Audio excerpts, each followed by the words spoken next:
Good fucking morning, bitches. I do have a bit of a problem. This is a little personal. This is a little medical. Um, not the hand injury. It's definitely gotten worse, but even worse than that. It would appear that I've suddenly run out of Lexapro. It would appear that I've suddenly run out of the Lexapro, and why is the game not capturing? Is what I would like to know.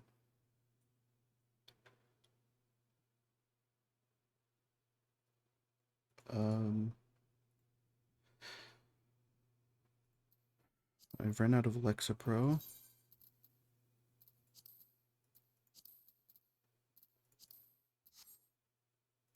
And as far as I'm aware, you're not really supposed to go cold turkey on that shit. Okay, what's happening? Throw the music back on.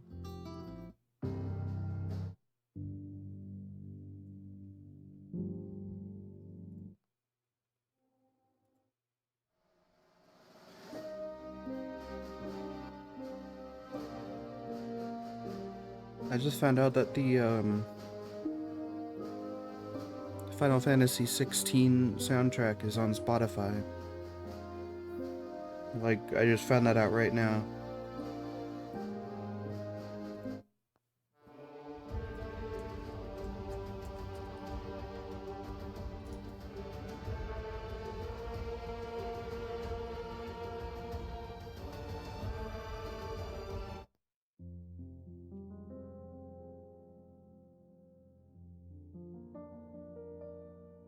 I gotta look through all the songs and find the epic ones.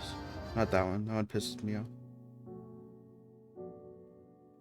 The riddle.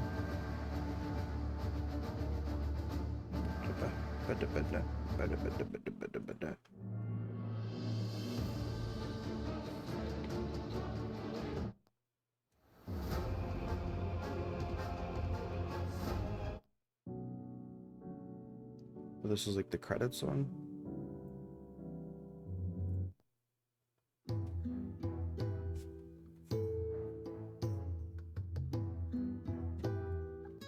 Oh, we're capturing gameplay. Let's go. We're not full screen though. Which is weird. Okay, that's also weird.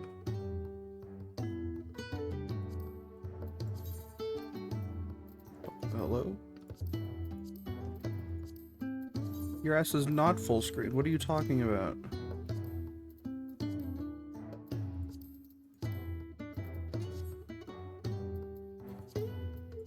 I don't care.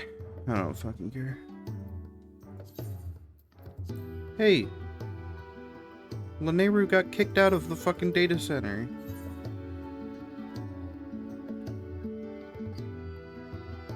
God damn it.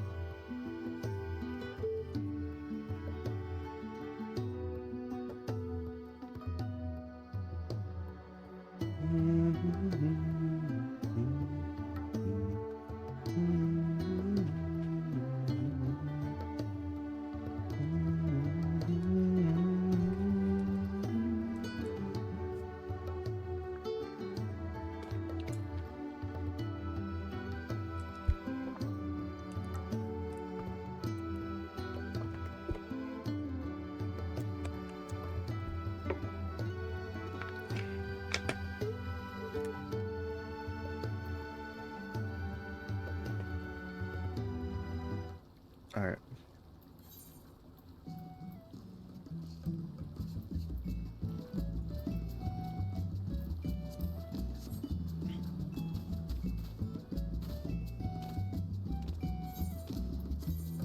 I was trying to remember what job I was playing through Dawn Trail as, and it was Summoner. And I'm so excited.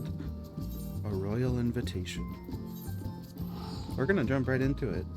We're gonna jump right into the MSQ. The ad has already gone out. I took my medicine that I have. I'm tempted to, like, desperately look for more, but I can't be fucked. I can't be fucked.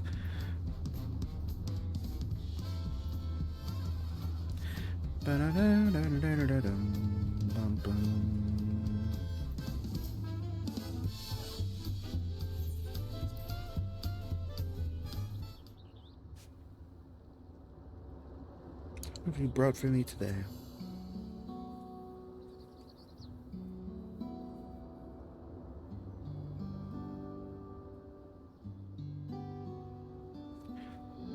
The trials and tribulations of Queen Sphene, who was confronted with many a difficult decision as she sought to protect the citizens of her nation, Alexandria.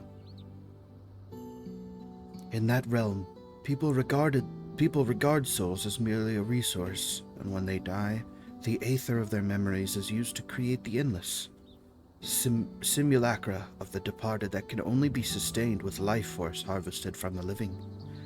Being so very different from what we know, such a way of life is difficult for us to accept. Indeed, it seemed only inevitable that you should come into conflict with Sphene. She herself was not among the living, but an entity brought forth to fulfill a certain objective, and therein, I believe, lay the root of this tale's tragedy.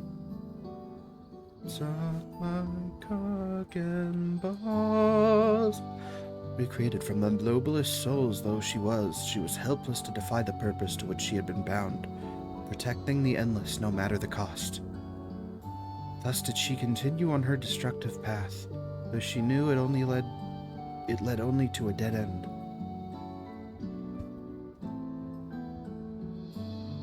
A question, if you may, my friend. Deep in your heart, do you believe that the Sphene whom you met was alive?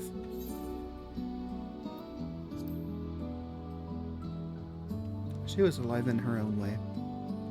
So you think that, even with the knowledge that her existence differed from the living, you hold that she was alive. I thank you for your honest answer. I shall take it to heart.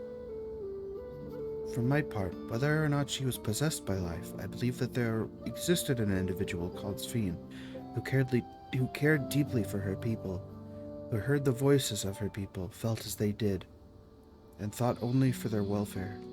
That is why at battle's end she returned as the gentle soul you knew. You have broken the curse and freed my soul. I'll never have to kill again. But here a thought fills me with dread. What if a soul failed to return, and the fearsome entity she had become continued its relentless onslaught? Might it have succeeded in its objective, and plundered life force from other realities at the cost of untold destruction? Of such a possibility I shall sing, and we might give thanks for the path we were mercifully spared.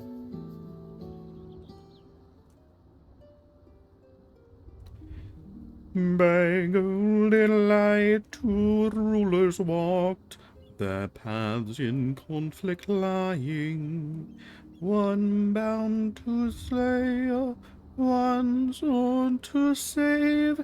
They forged ahead untiring.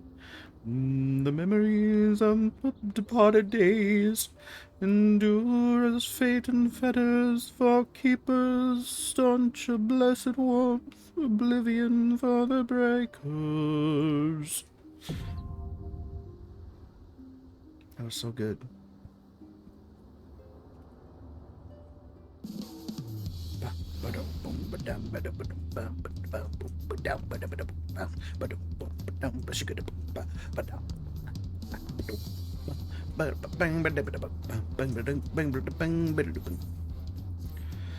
Ah, it is a pleasure as always, Pharaoh. Have you been able to relax lately? Yup. Wonderful. As busy as you've been with the rite of succession, among other things, you deserve an opportunity to experience Tulialal at a more leisurely pace. Sampling the tacos at Chevalier of Ta was one such way to do so. They're made the traditional way and laden with fillings, and are absolutely sublime. If you have an empty stomach, the owner Brook Evu will look after you. We're going to Chevalier of Ta.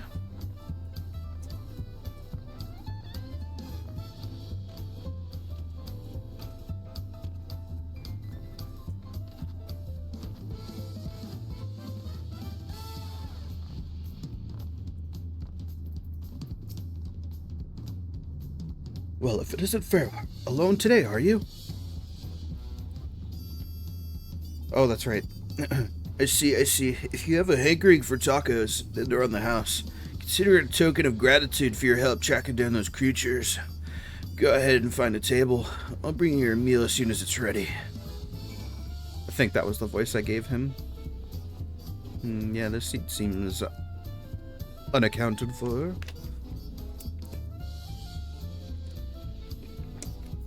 Motherfucking aguacate, motherfucker! You still love tacos, I hope? You ate so many when you turned 5, you could barely move afterwards. Remember that?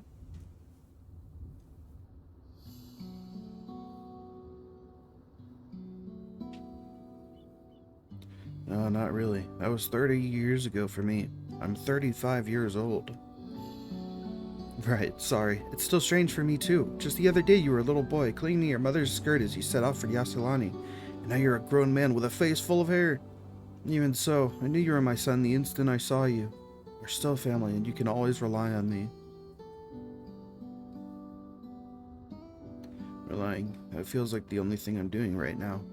Like you and everyone else, I can't even start a fire without assistance at my new job. Back in Alexandria, we had electro. If I needed fire, all I had to do was press a button. Everything was at our fingertips. But here I'm helpless, a culinarian who can't even light the stove. The way the others in the kitchen stared at me, gods, I've never felt so embarrassed. I'm sorry to hear that. I've been told the tales, but it seems life is really different within the dome. My wife and children. I was thinking I'd have them join me once things had settled, but at this rate...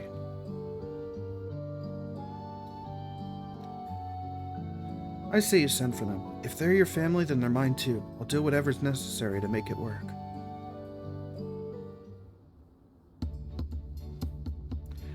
What's up, motherfuckers? It's me! I didn't mean to over here, but it seems you're having trouble readjusting to life in Tuliyola. Wow, Wuglaman. To aid folk like yourself, we've established a support group at the Wing of Reflection. There you can learn the skills you need to live outside the dome. It isn't easy being back, I know, but I'm hopeful that they can make things easier. That's exactly what I need. I'll definitely seek this group out, and I'll bring my family with me. Thank you.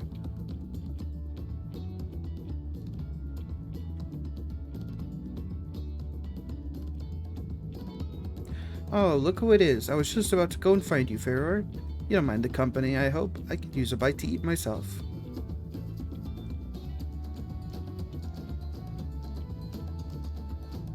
I don't consider that cutscene canon. Ferrer would have jumped out and given her a big hug and a smooch on the forehead.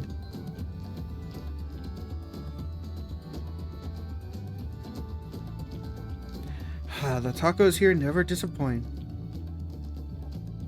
Apparently the fucking salsas did. So what have you been up to lately? What have I been up to? I have been making a name for myself at the Arcadian, actually.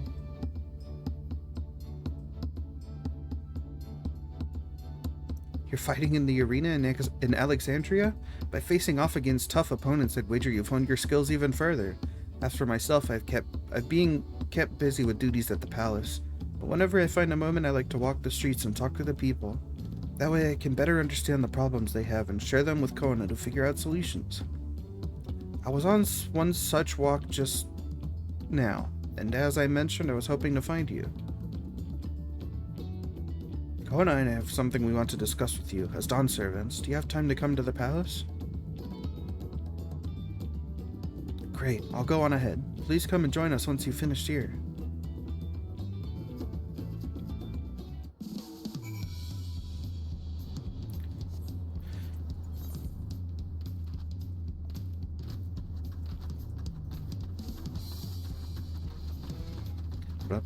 Whoops.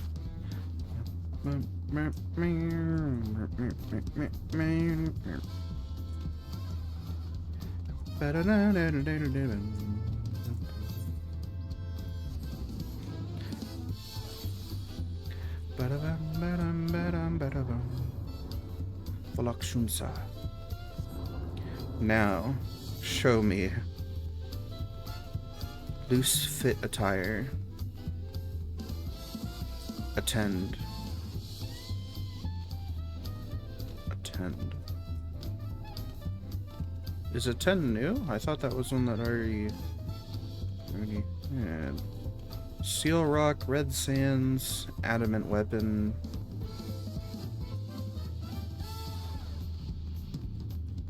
Not terrible. I'll have to check the shop and see if anything's new there, but... Mistress Farrar, it is always an honor. Valcona has stepped away to attend a pressing matter, but he should join you within before long.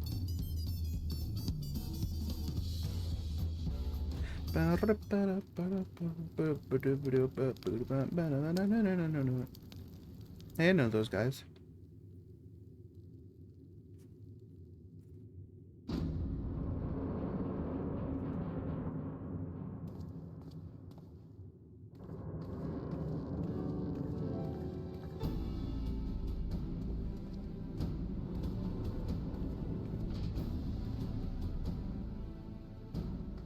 Oh, you're all here too.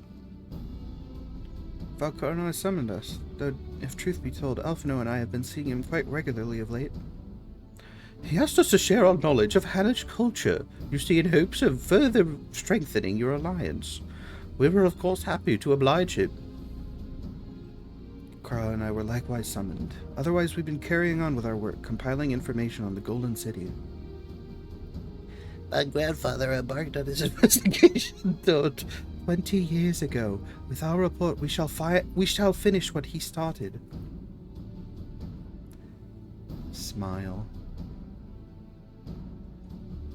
Lest you wonder, Thancred and Urionche have left to resume their tour of Tural.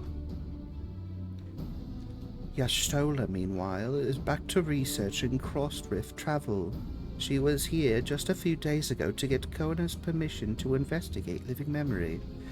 By the way, she mentioned wanting to take a look at the key in your keeping at some point.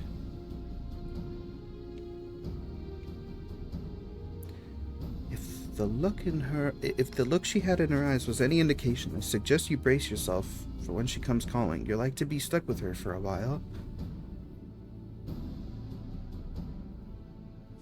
As for Estinian, we know neither where he is or what he's doing. Some things never change.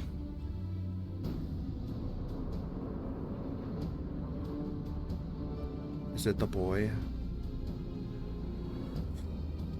Yeah! Valcona!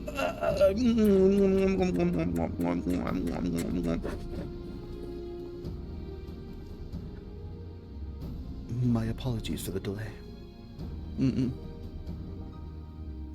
Think nothing of it. We took advantage of the time to catch up. So what can we do for you? Hopefully present company is enough for whatever it is you need. The matter for which I have summoned you pertains to Alexandria. A state funeral will soon be held in Solution 9 to mourn the passing of Queen's Fiend. King Galuljaw and his administration have invited us to attend.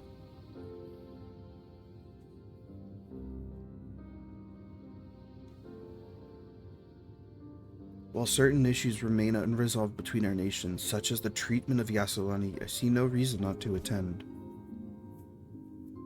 For generations, the Alexandrians lived without even the awareness of death. I wouldn't have expected them to have funeral rites still. Apparently, the members of Oblivion unearthed records of ceremonies that were conducted in the Alexandria of old. It was they who put forth the proposal that the Queen be thus honored. Leave it to that lot to think of such things. The people of Alexandria no longer forget the departed. They're being confronted with the idea of death for the first time. I suspect our friends wanted to do something for them. Hosween was but a simulacrum. She was nonetheless a pillar for her people. The pain of her passing must run deep.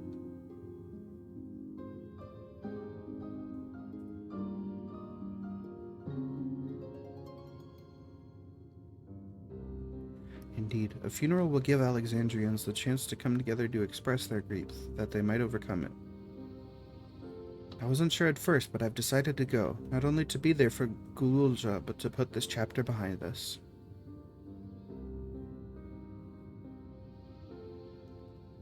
That I requested your presence was none other than to see if you wish to attend the funeral. You knew Sven as well, after all.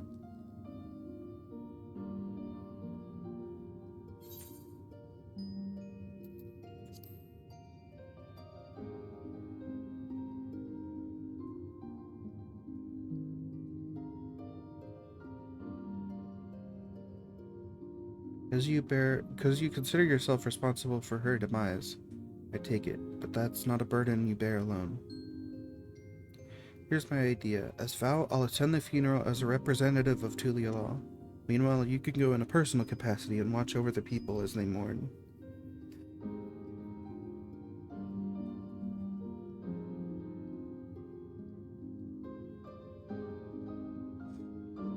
I feel the rest of us should go too. Regardless of the reason, the fact remains that we deprived Alexandria of a beloved ruler. It's only right that we remember who Sven was to her people and to others, so let us stand with you.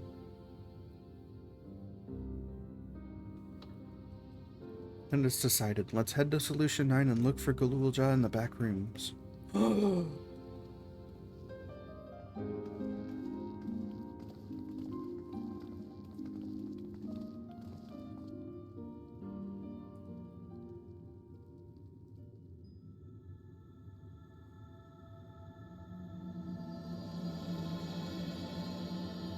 Missed the screenshot because I hit the wrong button. I accidentally hit the delete the UI button.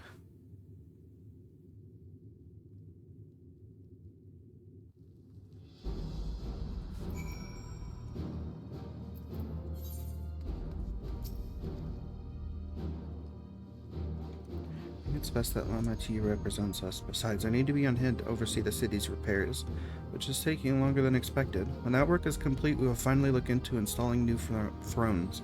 But to have Father's throne here still, it makes me feel he is close by. I'm quite happy for it to remain for a while.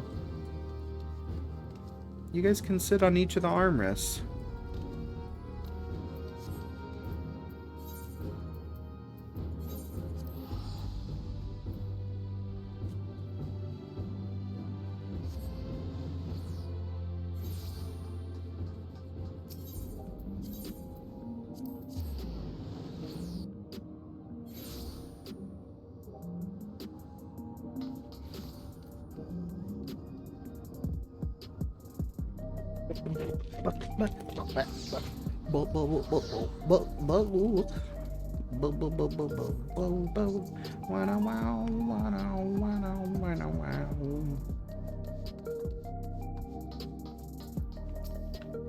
Getting into the back room?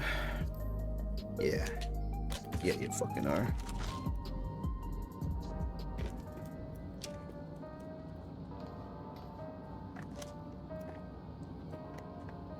Can I add Dawn Trail's music to Spotify already?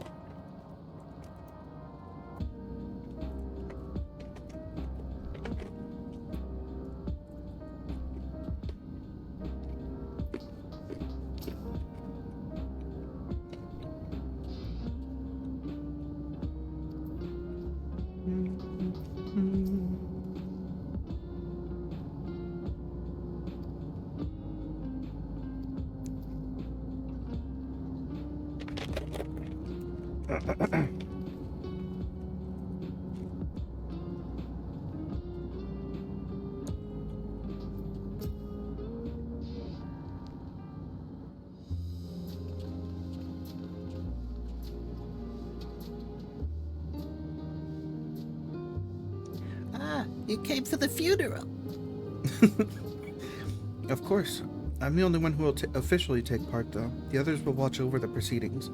So how have you been? It's been a while since my last visit. I'm good. Shayla's always teaching me new things. Recently, I've learned about Everkeep systems and the mechanical soldiers. It's knowledge I'll need to use my authority properly. And keep the usurpers in check. And destroy the enemies within. Studious as always, I see. By way of a treat, I brought you a gâteau au chocolat. What the fuck? It's a kind of cake. I think you'll like it. Thank you, Lamati. Thank you for coming. I've never been to a funeral before, so I'll feel less nervous having you here. Out of curiosity, what's the custom in Alexandria? In our world, it's common to offer flowers to the departed. It's much the same here according to the records. Flowers will be distributed to all attendees. Considering that all the worlds used to be one, the practice of offering flowers may well share the same ancient origin. Fascinating, wouldn't you say?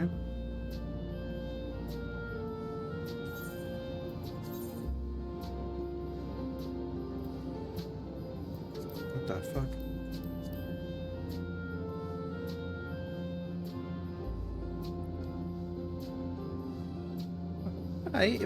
It's Mamma Mia, it's an aquapazza. I don't remember which one was good.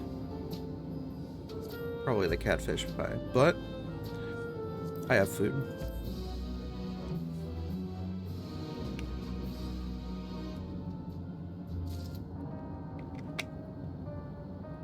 You only added those now?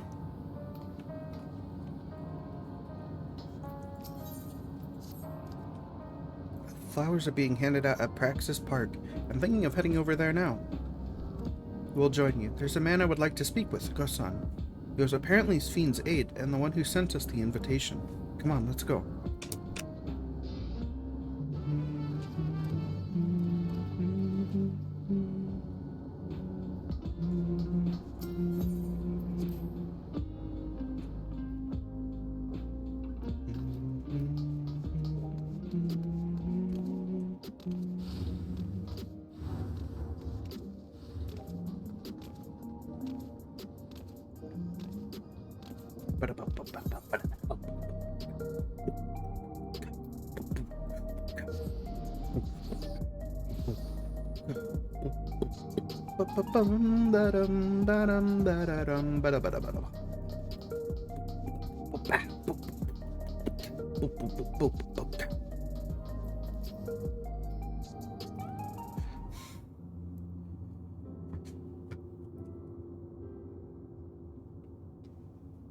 Why, I'm Valwuk Lamat of Tulialal. Thank you for extending us an invitation to Queen Sven's funeral.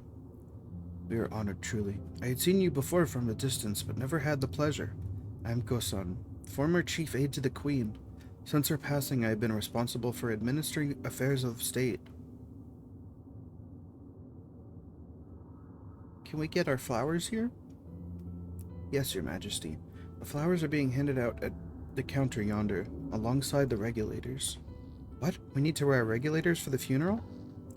Rest assured they are not a requirement. We're aware your people do not use them. You see, people in the Alexandria of old wore tokens of mourning upon their persons when attending funerals. As such tokens were black, it was suggested that we might wear regulators painted the same color. We've yet to produce enough for everyone, but we're distributing them as we're able. I see. Yet, regulator or no, the important thing is that we remember Queen Sven. Remember her and her kindness as you make an offering of your flower. I will. The proceedings will soon begin in this plaza. Please take your place once you have your flower.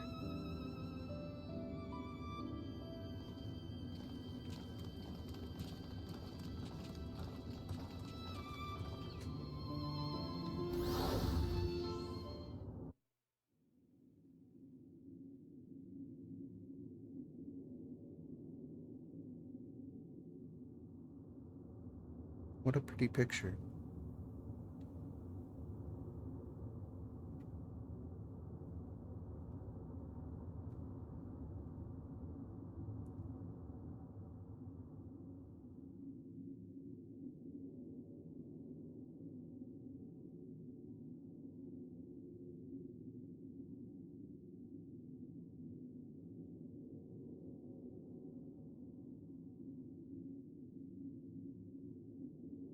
I'm sorry, could you imagine showing up to a funeral in the outfits that we're wearing? I killed Sven in this outfit. That's not even to talk about this motherfucker right here, who's wearing a green top and yellow bottom. Although we are gathered here for the same reason, we hail from different lands. I'm gonna take this opportunity Some to eat were M&Ms. raised in the Alexandria of old, while others came to us from Tuliolal. It was from this union of diverse peoples that a new Alexandria was born. The only home that our younger generation knows. How did we overcome the barriers between us?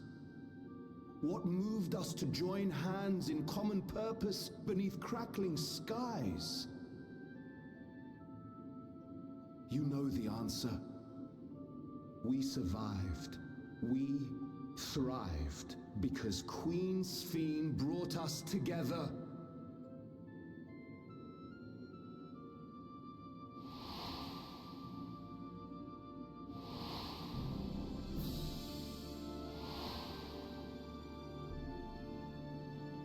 Inspired and encouraged by her boundless kindness, we strove to be better, for ourselves as well as those around us.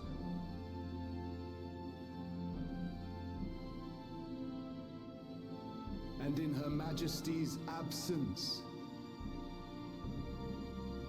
there is a sadness beyond words. Yet we will remember her. Remember all the good that she has done for us. So let us pray, as the people of the Old Kingdom once did, for the peaceful repose of the departed. And let us keep our beloved Queen forever in our hearts, that her memory might guide us unto the morrow.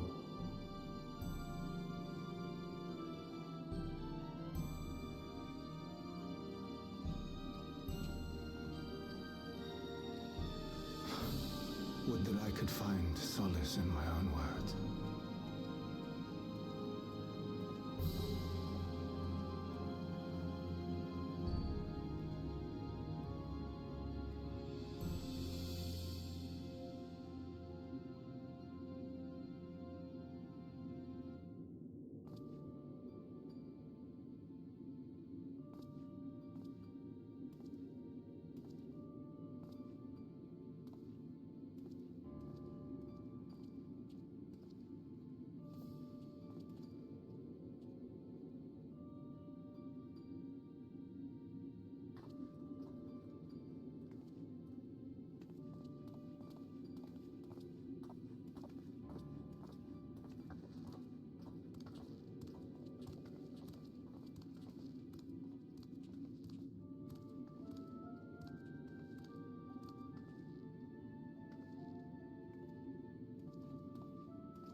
Did they ever go into Galulja's mother?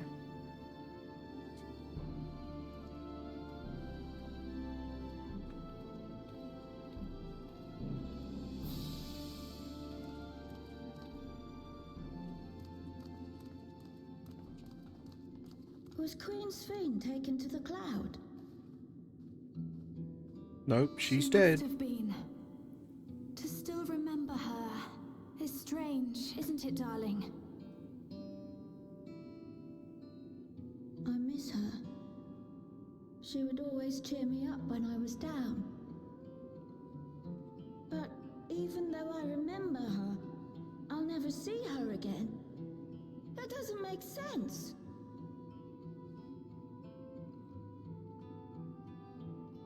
It seems that's what it means to die, I'm afraid. But what will happen to us? Are we just going to be sad forever? No. What will happen indeed? Everything that we have, we owe to Queen Sphene. How are we to go on without her? I still remember Her Majesty so clearly. If only I didn't, I might feel better about the future of our realm. Perhaps we should also consider moving to Tuliolo. The journey won't be easy, but it'd be better than staying here in uncertainty.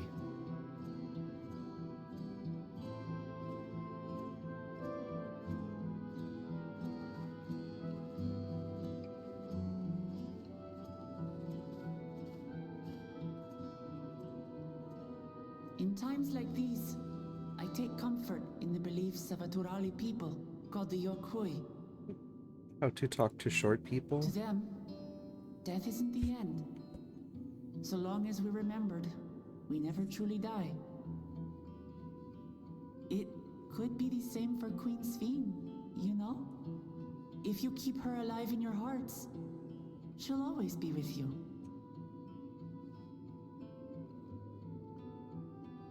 But we still won't be able to see her, right? I don't want to think about that. I wish I could just forget instead of having to feel like this.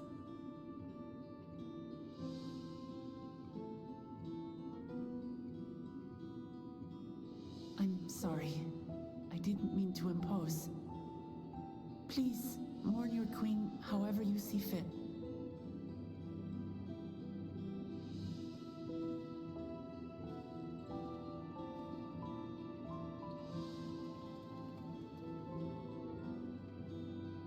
As expected, they struggle to come to terms with their loss. I hope they can find a way to move forward. It's not only grief that weighs on them, but worry for the future. Bereft of their queen, how will they proceed? True. But with that at least, we're not powerless to help. What is it, Guloja? I was wondering, is it better to remember or forget someone when they're dead?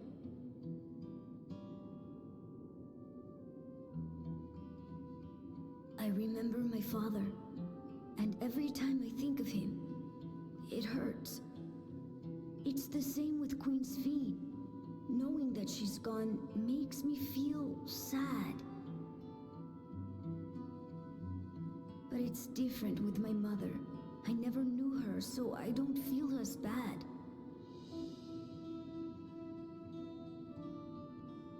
I want to remember my father, but maybe I'd be better off forgetting him. Guloja. Why don't we continue this somewhere else?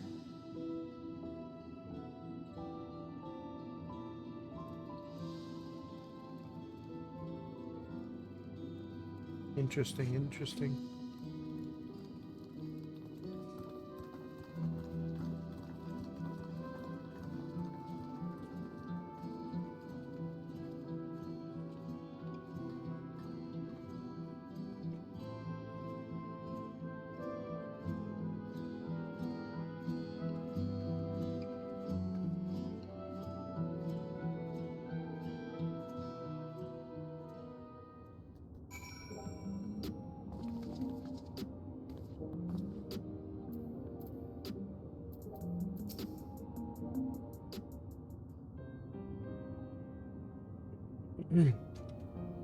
Hey Galuzra, do you really know nothing at all about your mother?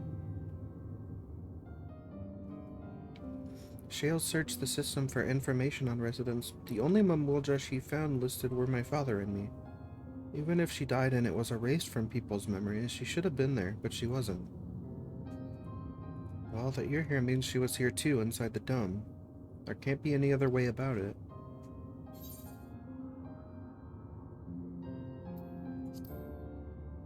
Do you want to know your mother?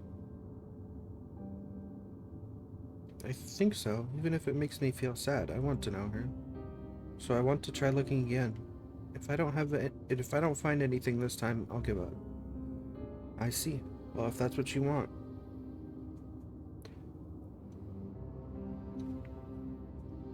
Then I'll help you.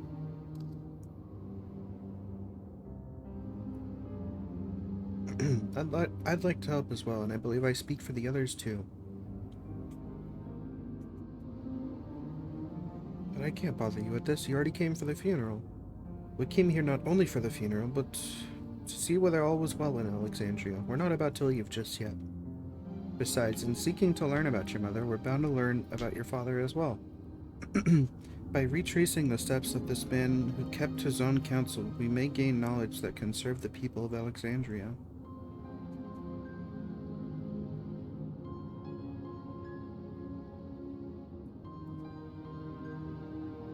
Alright, thank you everyone.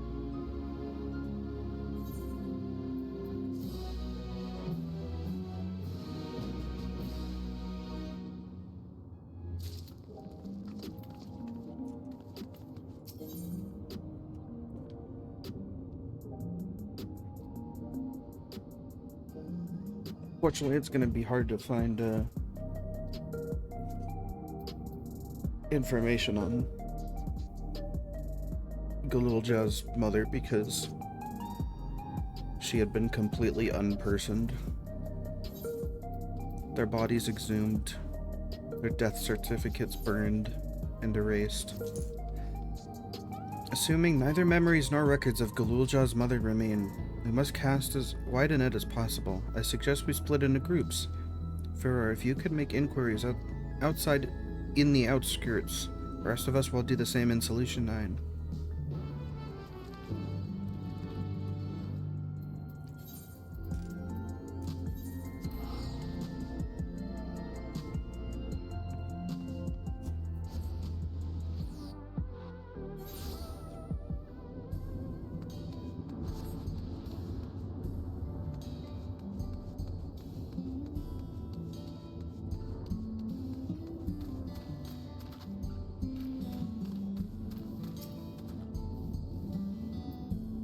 Sorry, but I've never heard of a Momulja woman living in these parts, much less one connected to Zarelja. You might have better luck talking to the people over at Tonawatan settlement to the north of Everkeep, in a place called Uweyawata.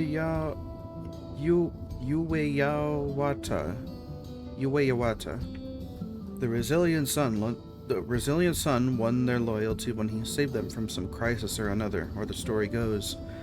If I remember correctly, their chief's name was Kaniloka.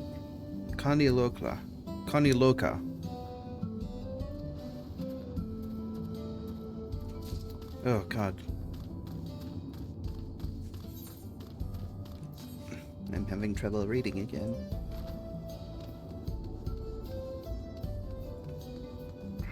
Forgot my adventure companion. I'm sorry, buddy.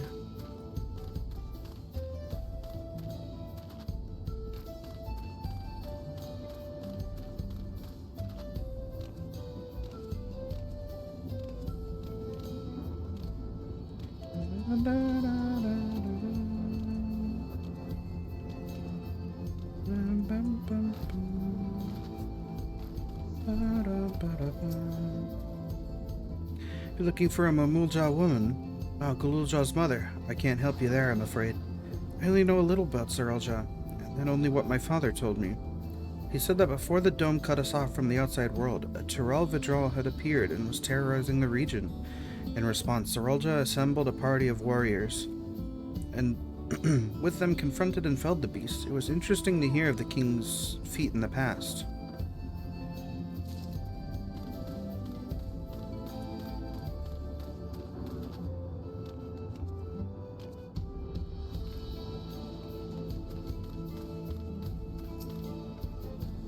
A Momulja woman? They're people have never been a common sight around here. Why, the last time I saw one would have been before the dome came down over our heads. She was among an entourage of Landsguard that was dispatched here. I assume they all returned to Tulialal after their mission. But if any remained, I suppose they could have been trapped in here with the rest of us.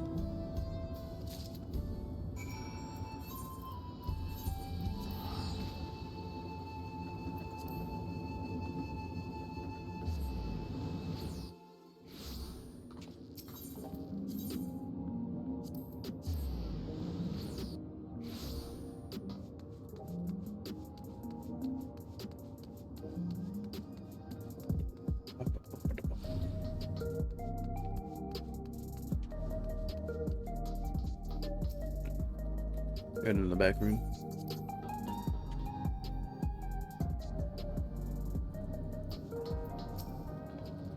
Galulja has told me all. We've previously tried to track down records of his mother, but came up empty-handed. With everyone's help, hopefully we can get somewhere this time.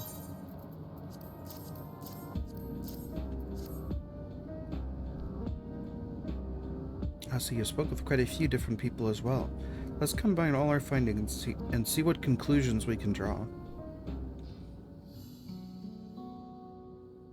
So Zaralja brought a retinue of landsguards to Yasulani, among whom was a female Mamulja.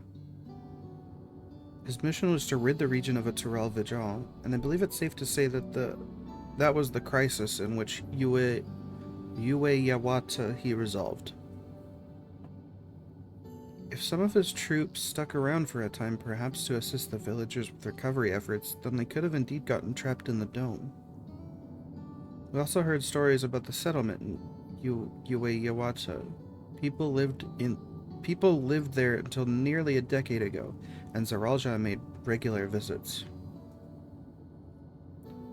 If he indeed required secrecy, a location to his most loyal followers would be ideal. And if this Mamulja woman had remained there, they would have had occasion to come in contact. I see, but what could Zaralja have been doing in that village? Who's getting his freak on?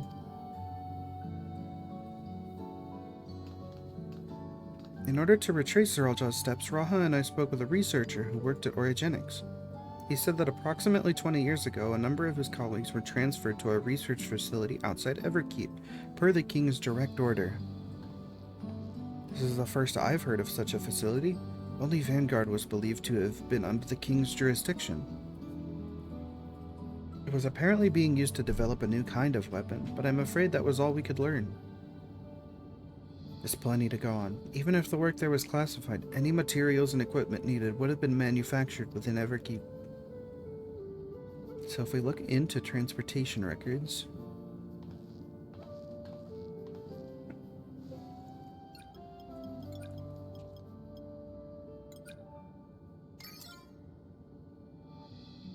there it is. The routes are full of detours and attempts at obfuscation, but large deliveries were being made to Yue Yawata, far too large for a mere village. There hasn't been any activities for years, though. It's likely the facility has been decommissioned. You think that's where my mother was? We can't say for certain just yet, but I reckon there's a good chance. This is amazing. Even though no one remembers her, you managed to figure all of this out. Each piece of the puzzle may reveal a little on its own, but when we put together several together, a picture begins to form. And even should memories fade, footprints remain to mark the path of those who walked before. A lesson I learned in another life. Thankfully, I got 8 more. So we'll be investigating the secret facility in Yue Yawata then. And this time I want you to come along, Galulja.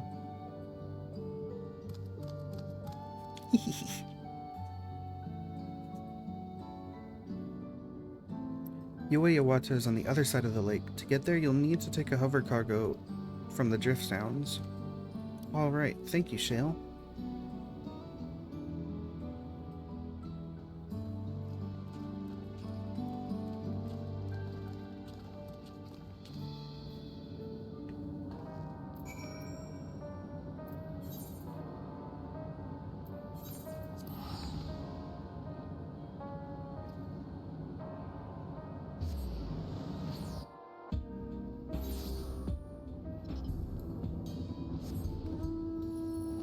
Sorry, Galulja, don't look at my wings.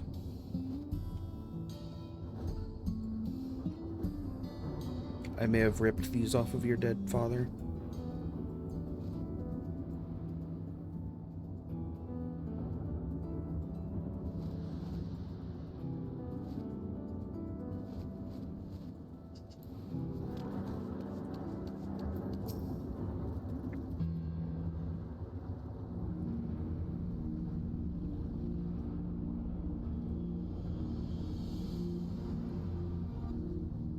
So the hover cargo will take us across the lake. I've never been over there before. Still inside the dome, so I don't expect it'll be too different from here. We'll likely encounter dangerous beasts. The rest of us will go first. You follow when it's safe to do so, alright? Alright, be careful, everyone. UA Yawata Field Station now available.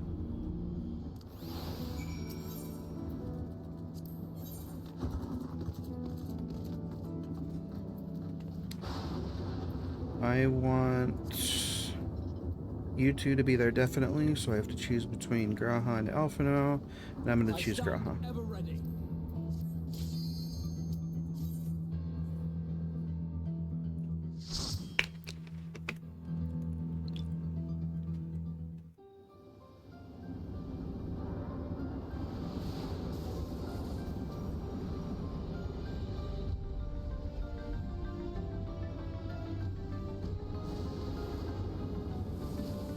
Oh.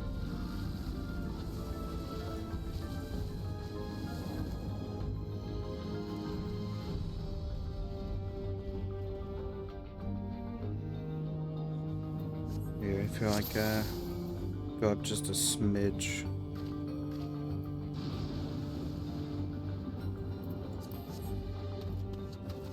Carbuncle's out.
May have made it a little too loud.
Cool.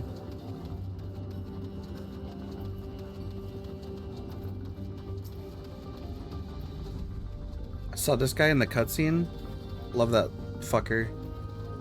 He looks so mischievous.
Mm. This dungeon, like right here, that's like a perfect Halloween photo shoot, which is amazing because my FC is doing a costume contest, and I guess we're submitting photos. And guess who just came up with an amazing idea?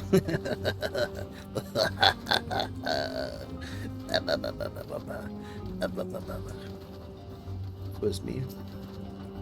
Lindblom Zagnal. Lindblom. Lost in Lindblom.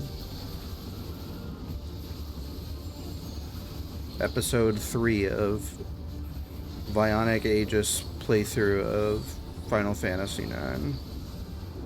Lost in Lindblom. I don't know if that was actually episode 3. I doubt it. So there's a big tower. And it's goring the tower. Caber toss. Okay. Oh, wrong button.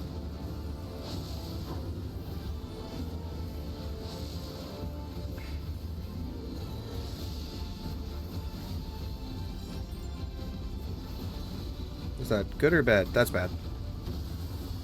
Oh.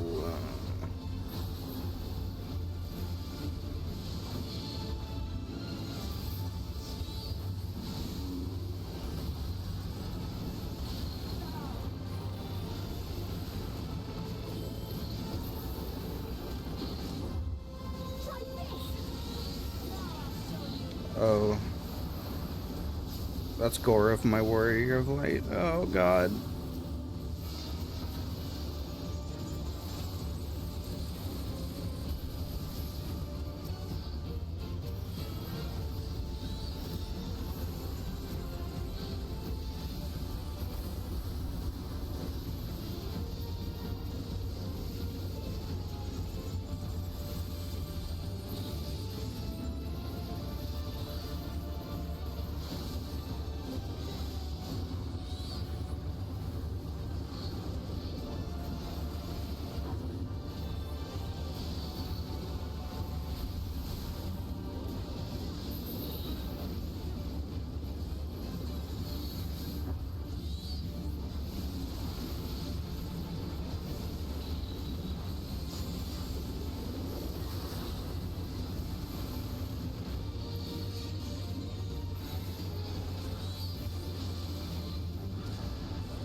Wow.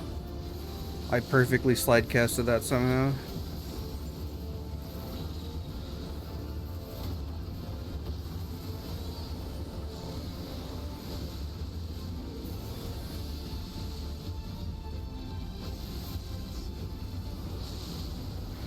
Forgive me, Graha. Oh.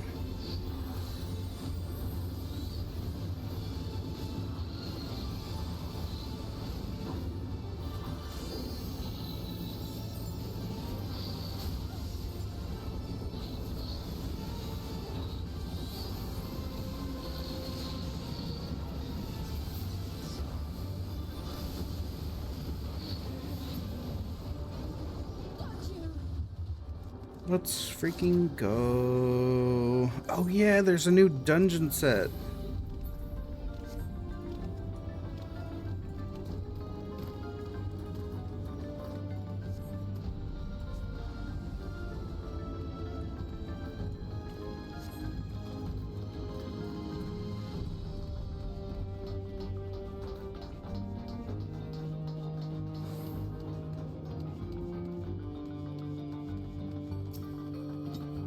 While His Majesty Zerolja is not the first to conceive of transferring a beast soul into a person's body. Uh-oh. Oh no. Safety and ethical concerns have ensured no earnest attempts have been made to date. Yet our king believes that there is no greater evil than to hinder the potential of man, so he has ordered us to make this conception a reality. He would bolster our military and might break through into the outside world.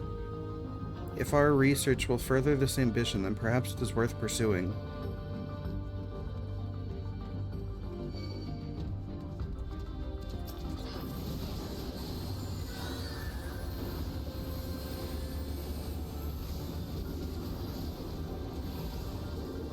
Those are terrifying.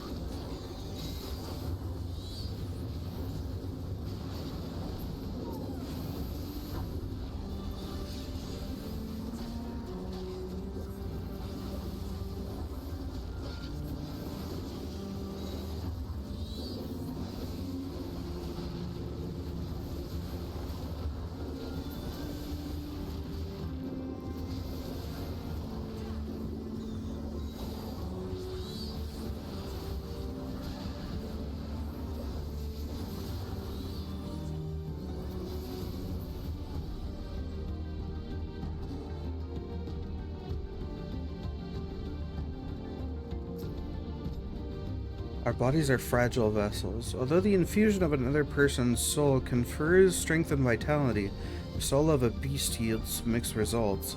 Even when stripped of memories, a feral soul can induce psychological instability in the subject.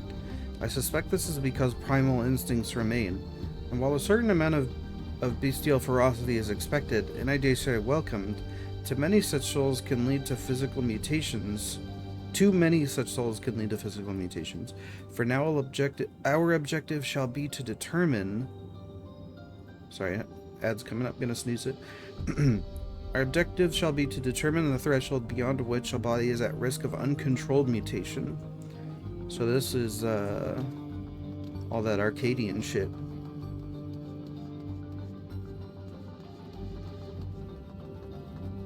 Bro, you guys are still in here? Oh, shit!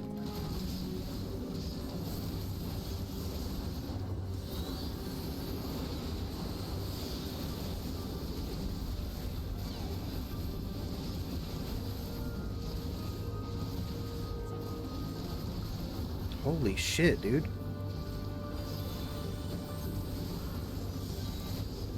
I don't think there's ever been this much blood on the screen in Final Fantasy XIV before. I assume that's blood, at least. They're kind of leaving it up to the imagination, I guess, because it's just a dark room, so you can't really tell.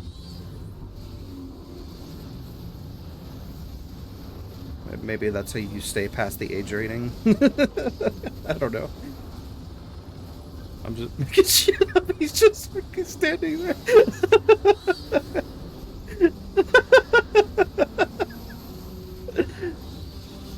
I didn't notice he was here the whole time.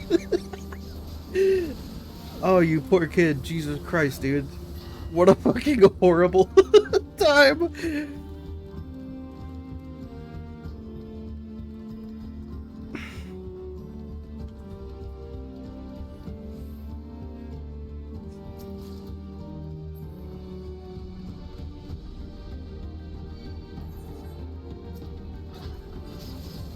No, not the giant course.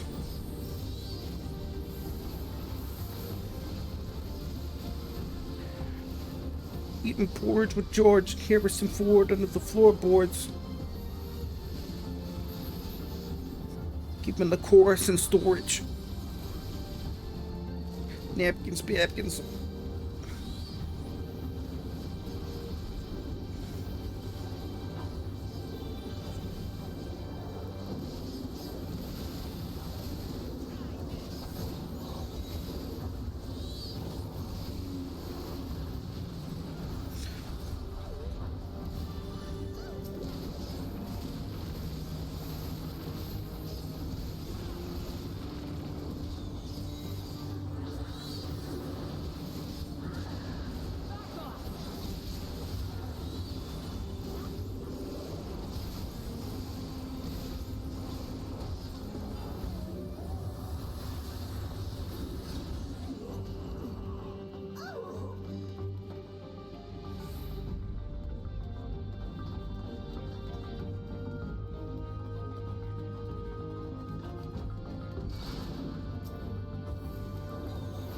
Oh, God.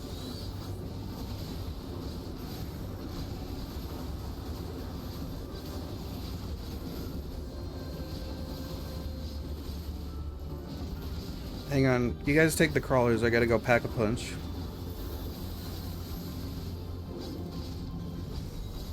I gotta go pick up Juggernog again since I got downed. Am I right? Oh, man. Galuja, look away, man.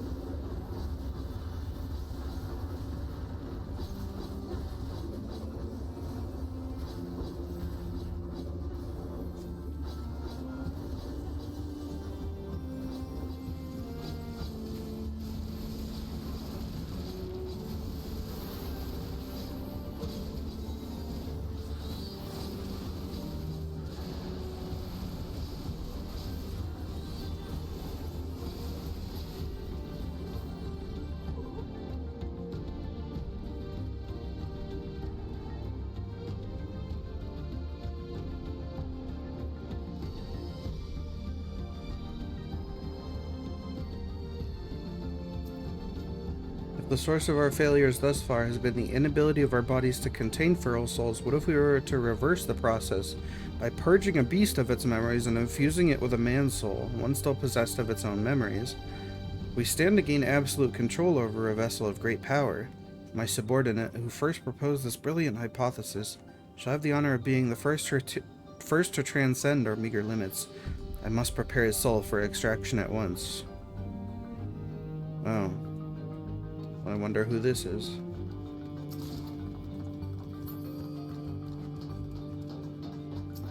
Kenny Loca.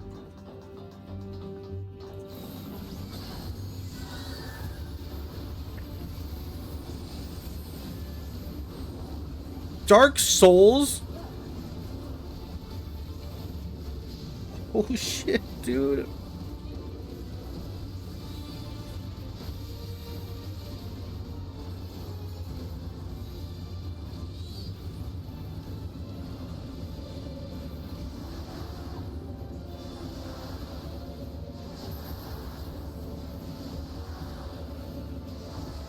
Please, no. Oh.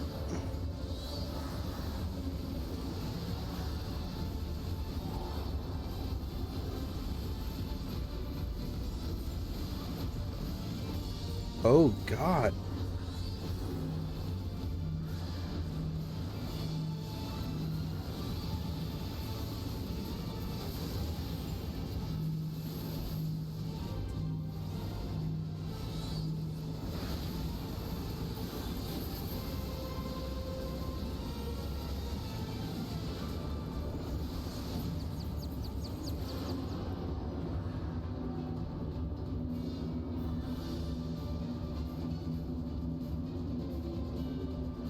Oh, God.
Hey, what item level is this stuff? 705? Okay.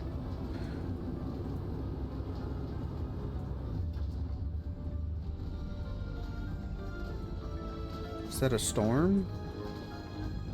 I don't fucking...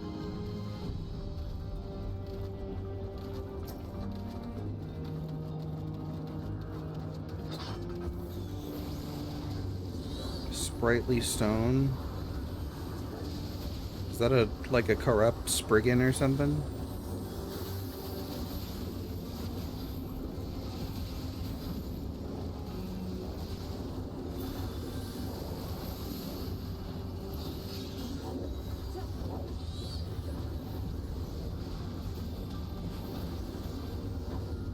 If we break it, if we kill it and it breaks open and there's a Spriggan inside, I'm gonna be real cross with this game. I'm not gonna like that one bit.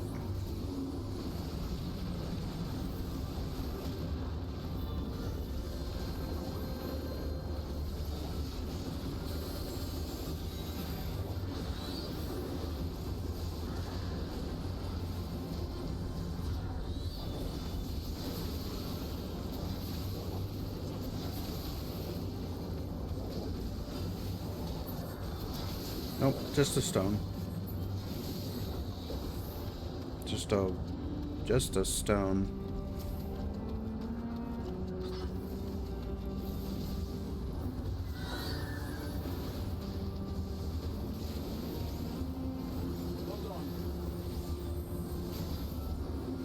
Okay. Holding, I'm holding. Rahatia went BRB bio.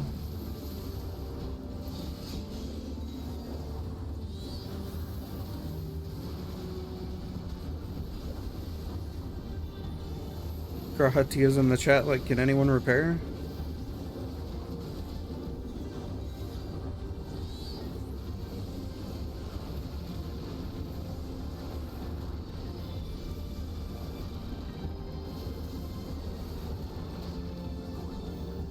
You know what? Grahatia is the kind of motherfucker that would go, everyone don't forget your food buffs.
I threw up.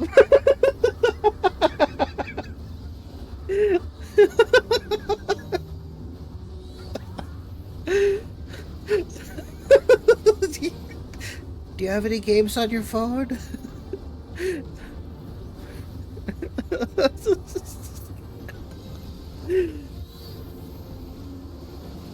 Holy shit.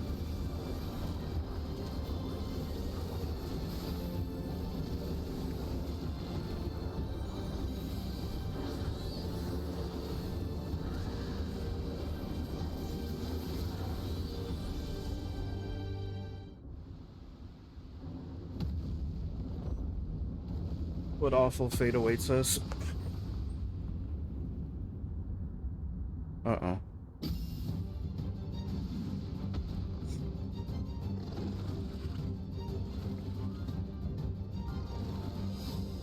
Lunipiati? What the oh, it's a rabbit.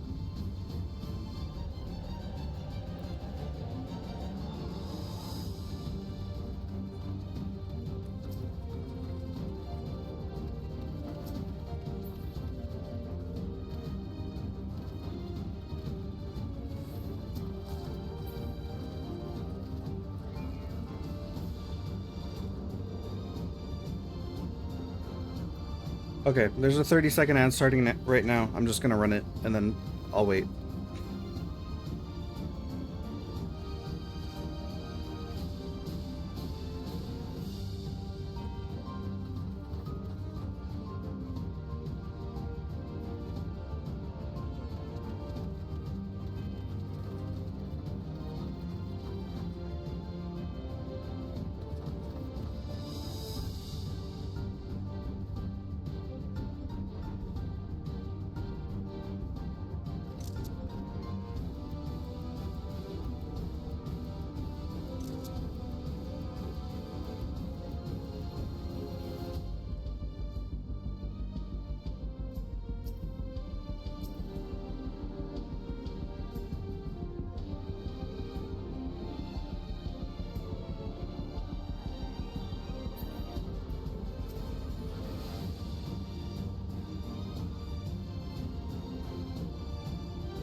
Okay, ad's over. Let's go.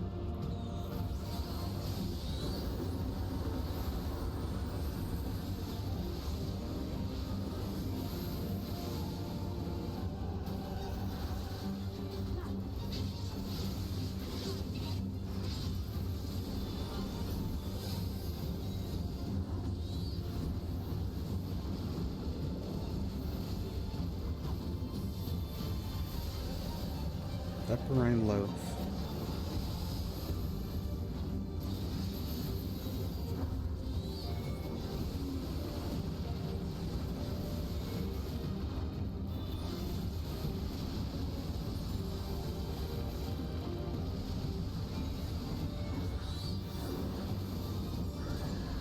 Did I save here?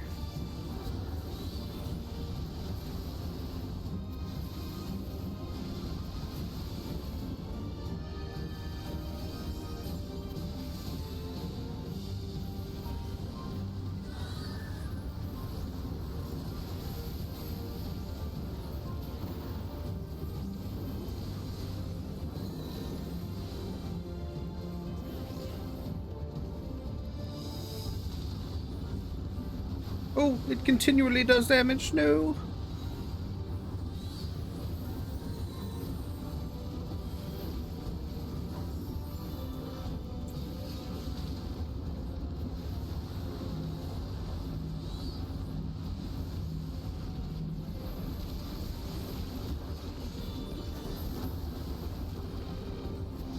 Raider carve.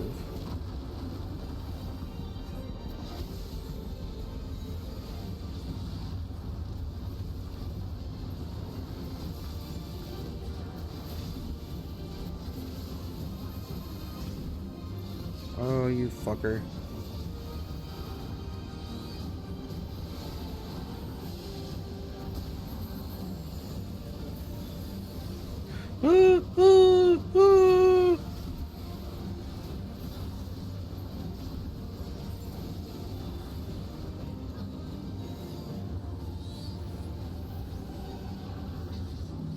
Ah, you cock.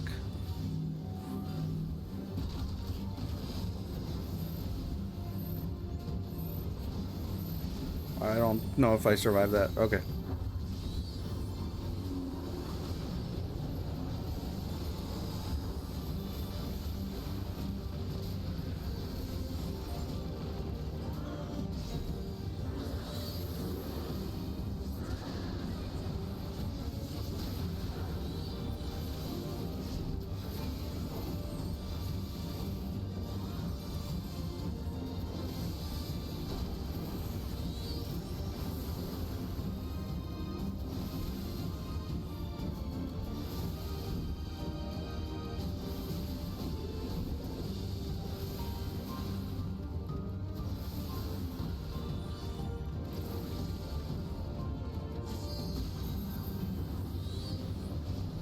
I fucked up. Oh! Fuck me up.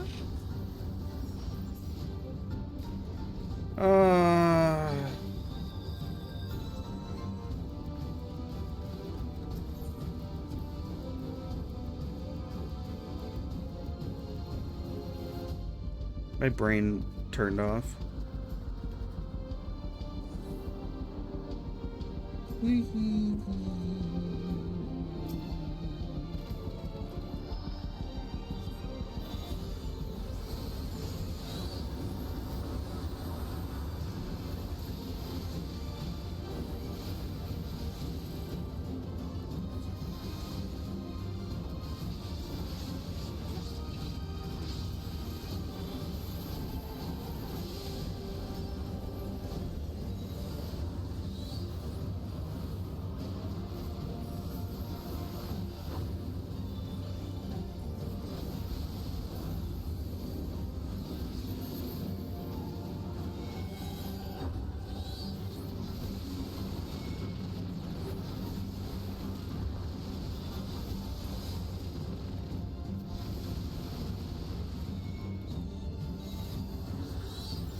Alright, I got it this time.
Let's go.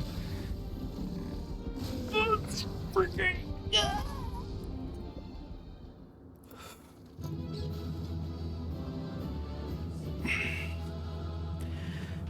Yay! We've slain gods.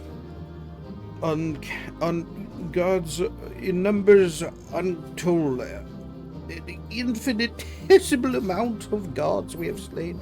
But finally we can say we have slain a rabbit. And apparently we haven't because it's still breathing.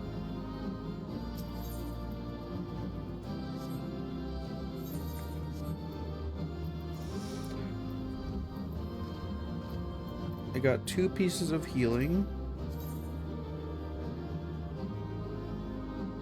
Oh, it's not dieable. No.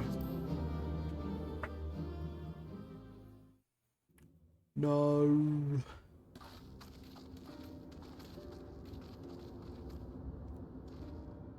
For all the talk of my brother felling this beast, he only imprisoned it, like Vali Armanda.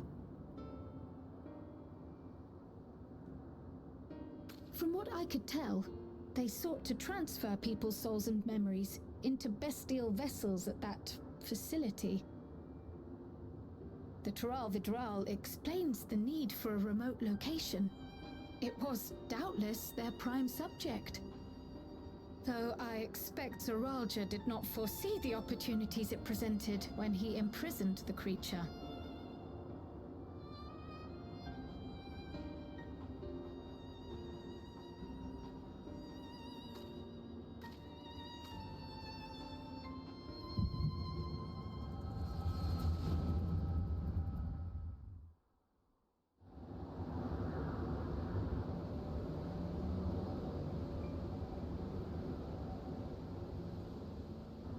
And so, in order to prevent the breakdown of the individual, I instead seek to transfer their soul into the body of the beast. This would allow one to wield the power of a Tural Vidral. In theory, our initial experiments will involve lesser creatures. But in time, I am confident we will be able to bring even the mightiest under our control. And what becomes of those who offer their souls? As they won't be able to return to their original forms, we must consider them lost. But the sacrifice will be worthwhile, for the army you stand to gain will far surpass any composed of mechanical soldiers.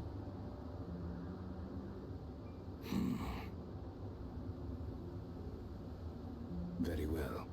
Recruit volunteers and begin at once. Thank you, Your Majesty.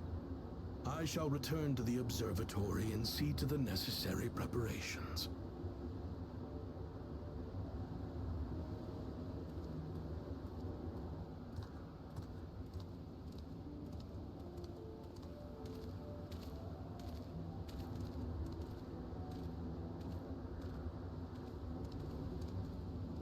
So, you've given him permission?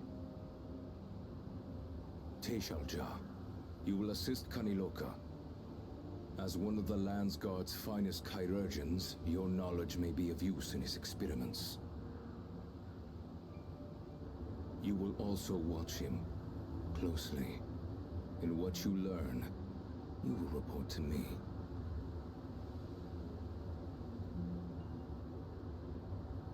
You object to his project, or are you incapable of performing this duty?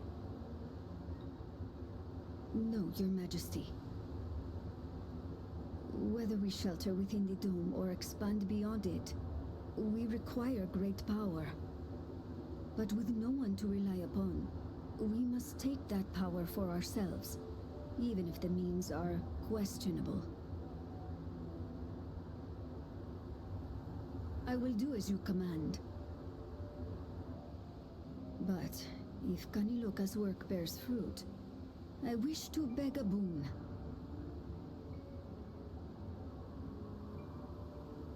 What do you desire? Something that I had accepted I would never have in Tuliyollal. That I believed would forever be beyond me. That it was foolish to covet. But here and now, It is close. The Sonic X Shadow Very, Generations very Collector's close. Edition.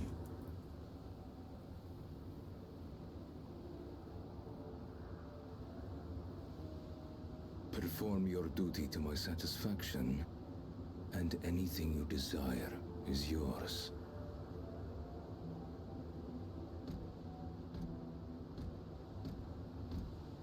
That which I seek does not lie within this dome. Here, I cannot prove the miracle. But if what you seek is at hand, then you may claim it, for it has no value to me.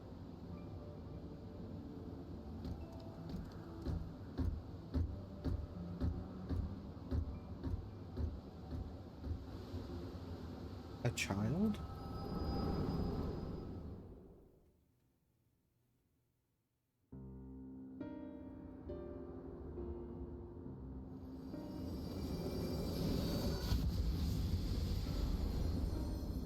Are you all right?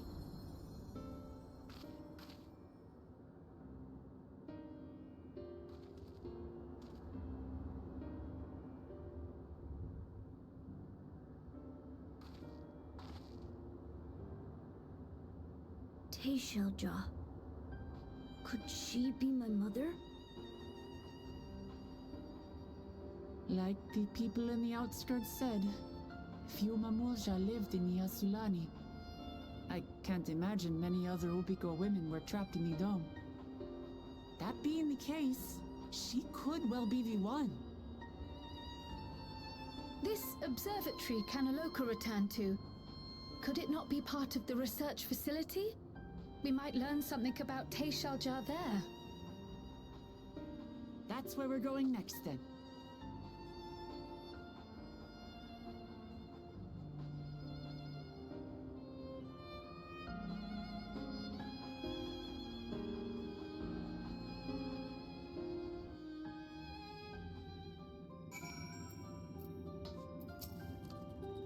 I wish I could see into the past like you, then I could see people who are gone. Because there aren't any other Mamulja women here. For a long time I couldn't even imagine what my mother looked like. When I visited Tuliala and saw some, I was finally able to picture her in my mind. One day I hope I can see what she actually looked like as well.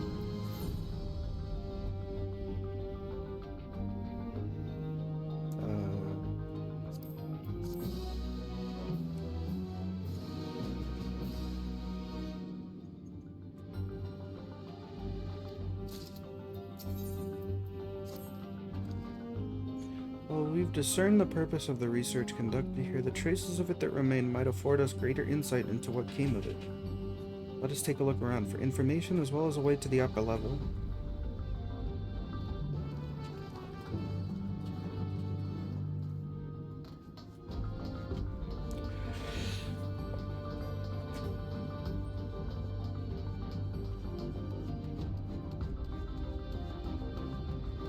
I love this hallway. Reminds me of the Phantom Pain. Especially with the red lights.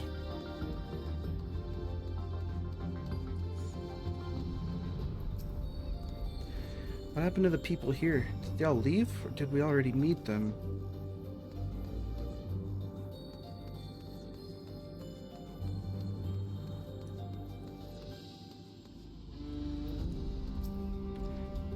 To think that people actually volunteered their souls for these experiments. Success was far from guaranteed, and even in the best case, they would cease to be men. Was their devotion to Zeralja so absolute?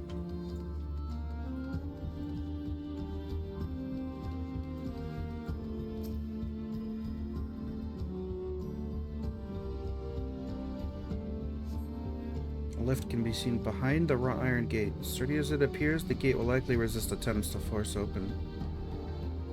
Verification key.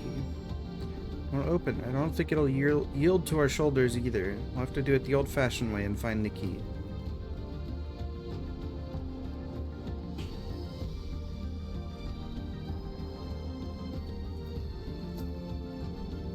I wonder what Becklug would make of this research into transferring souls. Becklug.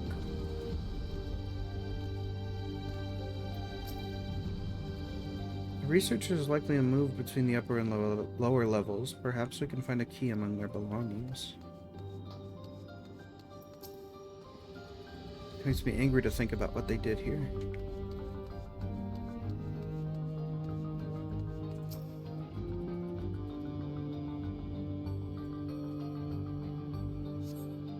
They're recruiting volunteers for a new experiment. I know I'm not as bright as the others, but they wouldn't laugh at me if I was stronger than them. This might be my chance.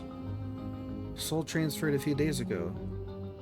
I can write. Can write good, yes? I'm good. Very good. Getting hard to control oh shit. Getting hard to control strength. Today, bit offhand of feeder. Cannot help it, so strong. Hungry, always hungry. Cannot control. Eat. I must eat. Am eater, must eat.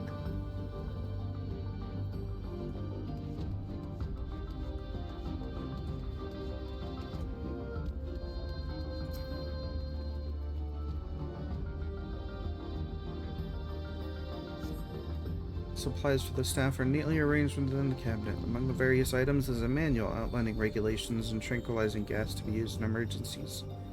Verification key.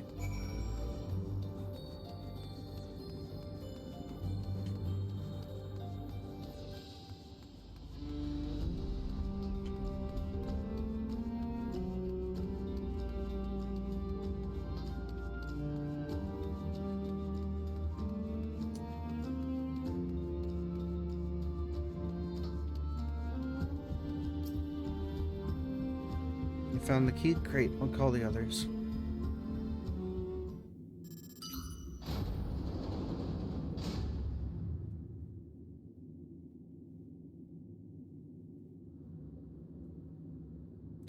Seems the key can be used to operate the lift as well. Up we go.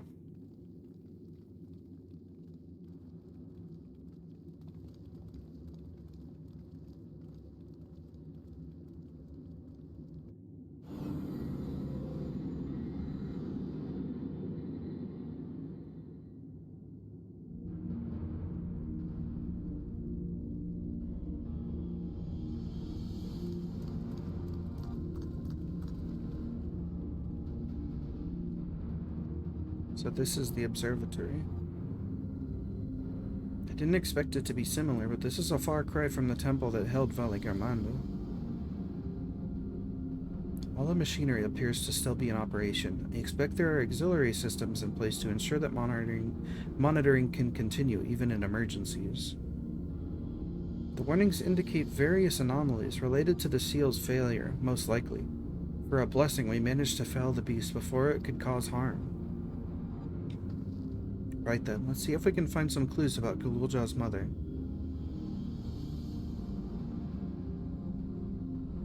I think I can use this terminal. She'll taught me how.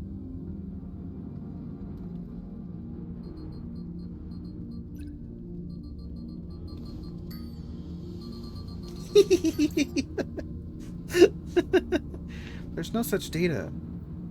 I don't what we should look at.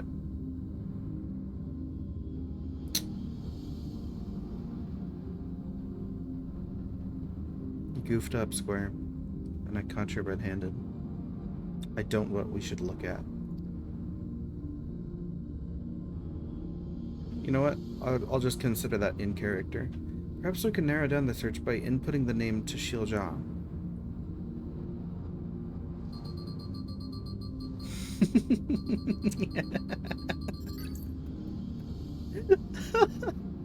I brought up a lot of results. They all seem to say the same thing. Tashilja, Administrator of Experimental Treatments, Research Logs. This sounds good, doesn't it? Chances are the data is encrypted, and even if not, it will take considerable time to go through it all. Let us take it with us to the back room and have Shale analyze it. Agreed. Use the earring. I'll transfer it to the storage device I brought. Oh, you just had one?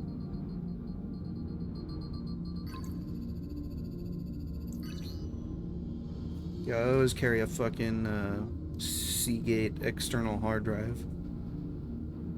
There, it's finished. Thank you so much for bringing me all the way here, everyone. I got to meet so many cool zombies. If you're happy, then so am I. Besides, I was able to learn more about my brother as well. It was a fruitful adventure for the both of us.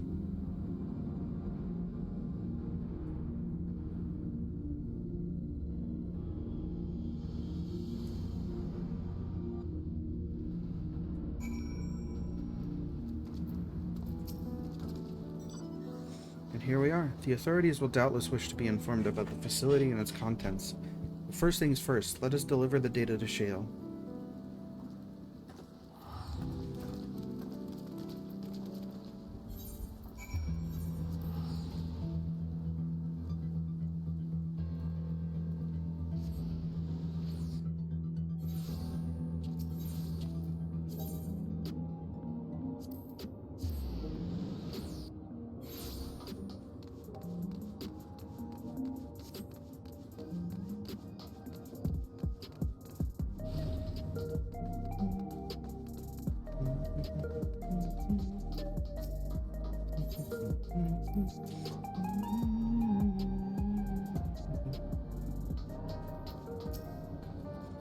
Welcome back. Galuja has already given me the storage device. There looks to be a wealth of data, all of which is encrypted, so I'll need time to process everything. In that case, Alize and I might take ourselves around the city and check on the people. Their mood has us a bit worried. I don't know if there's anything we can do to help, but we'll see. Understood. I'll let you know as soon as I finish my work.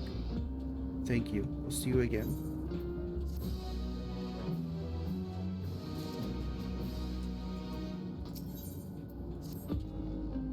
Alize isn't wrong. The mood out there is still grim. Some of the Turali remember a time before they were dependent on the Sol system, but even they're unsettled and wondering aloud if they'll have the chance to reunite with old friends and family before they pass on. With good reason, too. The journey home won't be an easy one for those who've grown old. That's why it's mostly been younger folk who've been leaving Tural, ones with no elders to care for. Word of that problem has reached us in Tulialal. My brother is doing all he can to see the Shak Tural Railroad restored to operation, so that people may come and go more freely. Unfortunately, the tracks only go as far as Vanguard, so some traveling by foot will still be necessary. Even so, the railroad would make things a sight easier. How long before it's back in service? I couldn't say. When I left for this visit, Kona seemed reluctant to make promises. While Shell's working on the data, we could go and see the state of it for ourselves. To Shaloni Station, then. I'll make sure to keep Kona informed.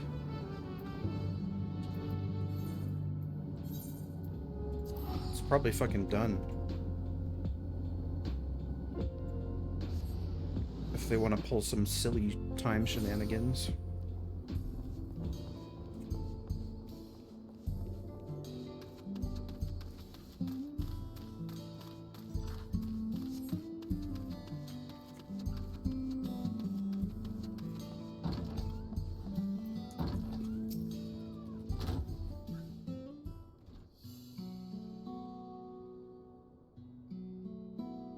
Well resolved. And Pharaoh Snowden to boot.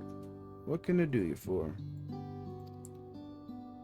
We're hoping for some good news about the railroad. There's an increasing number of people looking to return to Tural that can't make the journey on foot. I see. As it happens, the Vow of Reason is also on his way here to take stock of the situation. Well, speak of the devil. Well, fuck me. Holy shit. I would rather top a twink than stop and think.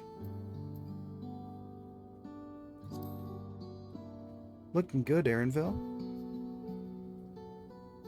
As the guild ship has officially approved my transition from gleaner to independent contractor, I was in need of more befitting attire. You hear about the railroad too? It was in part for my sake that the original Dawn Blazer was sacrificed, so I felt it only right that I assist with its replacement. Speaking of which, I assume Lamati has explained the growing urgency of the need. What have you to report? The new locomotive was on track for completion, but we're having difficulty pulling her into the station in a manner of speaking. You see, when we used the Dawn Blazer to get into the dome, urgency outweighed all other considerations. But now we're back to our original problem, how to run the railroad without upsetting the inhabitants of Mewahetsun.